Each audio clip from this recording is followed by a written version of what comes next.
El canibalismo. El tabú definitivo. La línea que separa la civilización de la barbarie. Hoy exploraremos 7 de los casos más perturbadores de canibalismo en la historia. Prepárense. Lo que van a escuchar es real y mucho más aterrador que cualquier ficción. Octubre. Un mes aparentemente común, como cualquier otro. Poco sabía el mundo que octubre de 1972 se convertiría en sinónimo de una extraordinaria historia de supervivencia contra todo pronóstico. Una historia grabada en los anales de la resistencia humana. De 1972. Un año marcado por eventos globales, cambios políticos y transformaciones culturales. Pero en medio del tapiz de la historia mundial, un solo evento se desarrollaría en las implacables montañas de los Andes, capturando la atención del mundo y poniendo a prueba los límites de la resiliencia humana.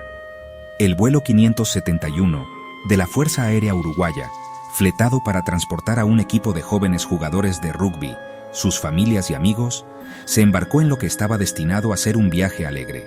Su destino, un partido de rugby en Santiago, Chile, se estrella en los Andes. Las majestuosas, pero traicioneras, montañas de los Andes, una barrera formidable que se extiende por toda Sudamérica, se convertirían en el escenario de una prueba inimaginable. La aeronave, llevando sueños y aspiraciones, pronto encontraría su destino en medio de los picos helados. Con 45 personas a bordo, el impacto del choque resonó a través de las montañas, dejando atrás una escena de devastación y desesperación. Los sobrevivientes, golpeados y magullados, se encontraron varados en uno de los entornos más inhóspitos de la Tierra. Atrapados a más de 3.600 metros, aislados de la civilización y con pocas esperanzas de rescate, se enfrentaron a un desafío abrumador: la supervivencia. El aire enrarecido, el frío punzante y el aislamiento puro pusieron a prueba sus límites físicos y mentales. Los sobrevivientes agotaron rápidamente sus provisiones. Los días iniciales estuvieron marcados por el racionamiento de los escasos suministros que habían logrado rescatar de los restos. Barras de chocolate, galletas y unas pocas botellas de vino eran todo lo que los separaba del hambre. Y enfrentaron un frío letal. A medida que los días se convertían en semanas, la dura realidad de su situación comenzó a asimilarse. El frío implacable, con temperaturas que caían muy por debajo del punto de congelación, amenazaba con quitarles la vida. La hipotermia se convirtió en un enemigo constante. El hambre los llevó a una decisión impensable, una elección que los perseguiría para siempre, un testimonio del instinto primordial de sobrevivir. Sin señales de rescate y con sus cuerpos debilitándose, se vieron obligados a enfrentar lo impensable: alimentarse de los cuerpos de sus amigos fallecidos. Un tabú roto, una línea cruzada en la desesperada lucha por la vida. La decisión no fue tomada a la ligera, sino por pura necesidad. Tras un debate moral desgarrador, una discusión profunda y agonizante que pesó mucho en sus conciencias, lidiaron con las implicaciones éticas de su decisión. Pactaron que, si morían, ofrecerían sus cuerpos como sustento para los demás. Un acto final de desinterés ante la muerte. Sus cuerpos servirían para que otros vivieran. Un pacto sellado con lágrimas y una comprensión compartida de su sombría realidad. Un testimonio del poder duradero de la conexión humana ante una adversidad inimaginable. Roberto Canessa fue el primero. Un estudiante de medicina con una fuerte voluntad de sobrevivir, se adelantó para realizar la espantosa tarea: en cortar la carne congelada, usando herramientas improvisadas hechas con los restos. Un acto que los marcó para siempre. Las cicatrices psicológicas de ese momento permanecerían con ellos por el resto de sus vidas, un recordatorio constante de las medidas extremas que habían tomado para sobrevivir. Una avalancha mató a más sobrevivientes, enterrándolos bajo un manto sofocante de nieve y hielo. Pero la carne de los fallecidos, aunque una fuente sombría, se convirtió en sus salvavidas. Les permitió resistir. Les proporcionó la proteína y la energía que necesitaban desesperadamente para soportar las duras condiciones y aferrarse a la esperanza. Tras 72 días de penurias inimaginables, hambre y desesperación, la esperanza comenzó a desvanecerse. Nando Parrado y Canessa, impulsados por una inquebrantable determinación de sobrevivir y una desesperada esperanza de rescate, tomaron una valiente decisión. Cruzaron las montañas en busca de ayuda. Se embarcaron en un viaje peligroso a través de los traicioneros picos, enfrentando el hambre, el agotamiento y la amenaza constante de la muerte. Su hazaña condujo al rescate. Su increíble proeza de resistencia y valentía finalmente condujo al rescate de 16 sobrevivientes. 16 almas fueron sacadas del gélido abrazo de los Andes, cambiadas para siempre por su angustiosa experiencia.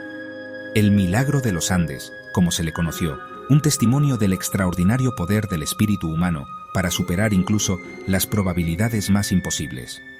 Es un testimonio de la resistencia humana, una historia que sigue inspirándonos y desafiándonos a considerar de lo que somos capaces cuando nos empujan al límite, y el precio extremo de la supervivencia. Un recordatorio de los sacrificios hechos y los lazos duraderos forjados ante una tragedia inimaginable. ¿Hasta dónde llegaríamos para sobrevivir? Una pregunta que perdura mucho después de que termina la historia, obligándonos a confrontar nuestros propios valores y creencias sobre la vida, la muerte y los límites de la resistencia humana. En 2001, Armin Meiwes publicó un anuncio en Internet buscando a alguien dispuesto a ser devorado. Bernd Brandes respondió, compartiendo la fantasía de ser comido. Se reunieron, grabaron el acto y Meiwes mató y consumió a Brandes durante meses. El caso salió a la luz cuando Meiwes buscó nuevas víctimas y fue denunciado. La policía halló restos humanos y una cinta de video en su casa. Meiwes fue condenado a cadena perpetua. Un caso que desafió la ley y la moralidad, mostrando hasta dónde puede llegar la depravación humana. Albert Fish, apodado el vampiro de Brooklyn, fue uno de los asesinos más depravados de la historia. En los años 20 y 30, secuestró, torturó y canibalizó a niños, ocultando su monstruosidad tras una apariencia inofensiva. Su crimen más infame fue el asesinato de Grace Budd, de 10 años. Fish envió una carta a la madre de Grace, describiendo con detalle cómo la mató y comió partes de su cuerpo. La policía lo rastreó y arrestó gracias a esa carta. Confesó múltiples crímenes y relató sus actos de canibalismo con escalofriante frialdad. Fue declarado cuerdo y ejecutado en la silla eléctrica en 1936. Su caso sigue siendo un símbolo del mal absoluto. El año es 1981. Un crimen escalofriante está a punto de ocurrir. Una historia tan extraña y perturbadora que capturaría la atención del mundo y desataría un debate que continúa hasta el día de hoy. Issei Sagawa, un nombre que se convertiría en sinónimo de horror inefable. Era un estudiante japonés en París, aparentemente ordinario, asistiendo a la prestigiosa Universidad de la Sorbona, sumergiéndose en la cultura y el idioma francés. Pero debajo de la superficie acechaba una oscuridad que pronto irrumpiría de la manera más espantosa imaginable. Él brutalmente asesinó y canibalizó. Un crimen tan atroz, tan incomprensible, que desafió los límites mismos de la depravación humana. A su compañera de estudios, René Hartevelt, una joven con sueños y aspiraciones, cuya vida fue trágicamente truncada de la manera más horrible. Sagawa confesó el crimen casi de inmediato, detallando el espantoso acto con una calma escalofriante que conmocionó a los investigadores. Fue aprehendido poco después. Tras su confesión, las autoridades tuvieron que lidiar con la pura brutalidad de sus acciones.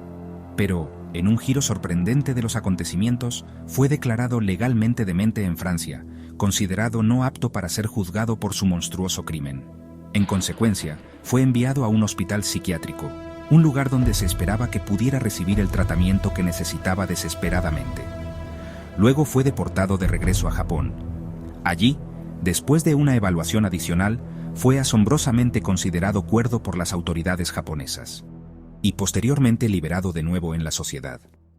Esto se debió al principio legal de que no podía ser juzgado 2 veces por el mismo crimen, un vacío legal que le permitió quedar libre a pesar de sus horribles acciones. Sagawa entonces se embarcó en un viaje bizarro y perturbador, transformándose en una celebridad macabra. Comenzó a publicar libros, detallando su crimen y sus retorcidas fantasías, y haciendo apariciones en varios medios de comunicación, alimentando aún más la controversia en torno a su caso. Su libertad y su recién adquirida notoriedad, comprensiblemente, encendieron la indignación y la condena en todo el mundo. El caso de Issei Sagawa sirve como un escalofriante recordatorio de los posibles fallos e inconsistencias dentro de los sistemas de justicia en todo el mundo. La memoria de René Hartevelt fue trágicamente eclipsada por la perturbadora fama e infamia de su asesino. ¿Cómo puede la sociedad reconciliarse con el hecho de que un monstruo no solo pudiera andar libre, sino también ser elevado al estatus de una estrella? A veces, los verdaderos horrores de la realidad superan con creces las pesadillas más oscuras, dejándonos cuestionar la naturaleza misma de la justicia y la moralidad. Jeffrey Dahmer. Su nombre evoca una sensación escalofriante de pavor y fascinación. Sigue siendo uno de los asesinos en serie más infames en la historia estadounidense, una figura cuyos crímenes fueron tan atroces que continúan impactando y perturbando décadas después. Entre 1978 y 1991, asesinó a 17 hombres y niños, principalmente hombres jóvenes, homosexuales y de color. Su reinado de terror arrojó una sombra oscura sobre Milwaukee, Wisconsin, dejando una cicatriz imborrable en la comunidad. La magnitud de su depravación es difícil de comprender. Sus crímenes se desarrollaron durante un periodo de agitación y cambio social. La ciudad de Milwaukee, como muchos centros urbanos, lidiaba con problemas de pobreza, discriminación y aislamiento social. Estos factores, argumentan algunos, pudieron haber contribuido al entorno en el que Dahmer pudo operar sin ser detectado durante tanto tiempo, cometiendo actos de necrofilia, una horrible profanación de los cuerpos de sus víctimas. Realizó actos que desafiaron la comprensión humana, llevando los límites del mal a profundidades inimaginables. Desmembramiento, un espantoso desmembramiento de los cuerpos, lo que agravó aún más el horror de sus crímenes. La naturaleza meticulosa y calculada de sus acciones revela un escalofriante nivel de control y desapego. Y canibalismo, el acto de consumir carne humana, un tabú tan arraigado en la sociedad humana, habla de la profunda perturbación psicológica que impulsó las acciones de Dahmer. Dahmer atraía a sus víctimas a su apartamento, a menudo atrayéndolos con promesas de dinero o compañía. Su apartamento se convirtió en una cámara de horrores, un lugar donde se cometieron actos inefables a puerta cerrada. Las drogaba y asesinaba. Drogaba a sus víctimas, dejándolas indefensas antes de acabar con sus vidas de una manera brutal y calculada. Las drogas sirvieron como herramienta para controlar y someter, destacando la naturaleza depredadora de sus crímenes. Intentó crear zombies, un experimento macabro y perturbador que revela las profundidades de su depravación, inyectando ácido en los cráneos de sus víctimas, un intento desesperado y finalmente inútil de controlarlos incluso en la muerte. Este acto subraya la profunda perturbación psicológica que impulsó sus horribles acciones. Desmembraba los cuerpos, diseccionándolos meticulosamente y conservando ciertas partes, guardando partes como trofeos, un testimonio escalofriante de su retorcido deseo de poseer y controlar a sus víctimas, incluso en la muerte. Estos espantosos recuerdos servían como un recordatorio constante de sus atroces actos, y consumiendo carne humana. Este acto de canibalismo, quizás el aspecto más impactante de sus crímenes, habla de la profunda perturbación psicológica que impulsó su comportamiento. El hedor alertó a los vecinos, el olor a descomposición que emanaba de su apartamento, un recordatorio constante de los horrores que había dentro. Pero la policía no actuó hasta que una víctima escapó, un trágico fracaso que permitió a Dahmer continuar su reinado de terror durante demasiado tiempo. Al ser arrestado, el momento en que su reinado de terror finalmente llegó a su fin, se descubrió un museo del horror en su apartamento, una espantosa colección de partes de cuerpos y pruebas de sus crímenes inefables. Dahmer fue condenado a 16 cadenas perpetuas, un castigo aparentemente apropiado para la magnitud de sus crímenes. Pero fue asesinado en prisión en 1994, poniendo fin violento a su propia vida. Su caso es un estudio sobre la soledad, el profundo aislamiento que pudo haber contribuido a su descenso a la locura, la obsesión que lo llevó a cometer actos tan atroces, y la crueldad humana, un crudo recordatorio de la capacidad para el mal que existe dentro de la humanidad. El nombre Dahmer sigue siendo sinónimo de terror, un escalofriante recordatorio de la oscuridad que puede acechar bajo la superficie de individuos aparentemente comunes. Su legado sirve como una advertencia, incitándonos a enfrentar las verdades incómodas sobre la naturaleza humana y el potencial para un mal inimaginable. En la Tasmania del siglo XIX, Alexander Pierce escapó de una brutal colonia penal junto a otros convictos. Perdidos y sin comida, recurrieron al canibalismo para sobrevivir. Uno a uno, los hombres fueron asesinados y devorados. La paranoia y la brutalidad dominaron. Pierce fue el último sobreviviente, matando a su compañero y alimentándose de él. Al ser capturado, confesó, pero nadie le creyó. Tras escapar de nuevo, fue hallado con carne humana en los bolsillos. Esta vez, su historia fue confirmada y fue ahorcado en 1824. Pierce afirmó que la carne humana era más deliciosa que cualquier otra. Su leyenda oscura aún persigue la historia de Tasmania, un caso extremo de supervivencia y horror.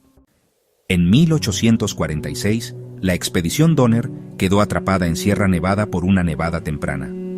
87 pioneros quedaron aislados, sin provisiones y rodeados de frío mortal. Comieron corteza, cuero y huesos, pero el hambre los venció. Cuando la muerte era inminente, recurrieron al canibalismo para sobrevivir. Familias enteras enfrentaron la decisión de comer a sus propios vecinos y parientes. Un grupo intentó cruzar las montañas en busca de ayuda, también recurriendo al canibalismo. Solo 48 sobrevivieron, rescatados meses después. El caso Donner es un símbolo de la desesperación humana. La frontera americana se tiñó de horror y tragedia. ¿Qué haríamos nosotros en su lugar?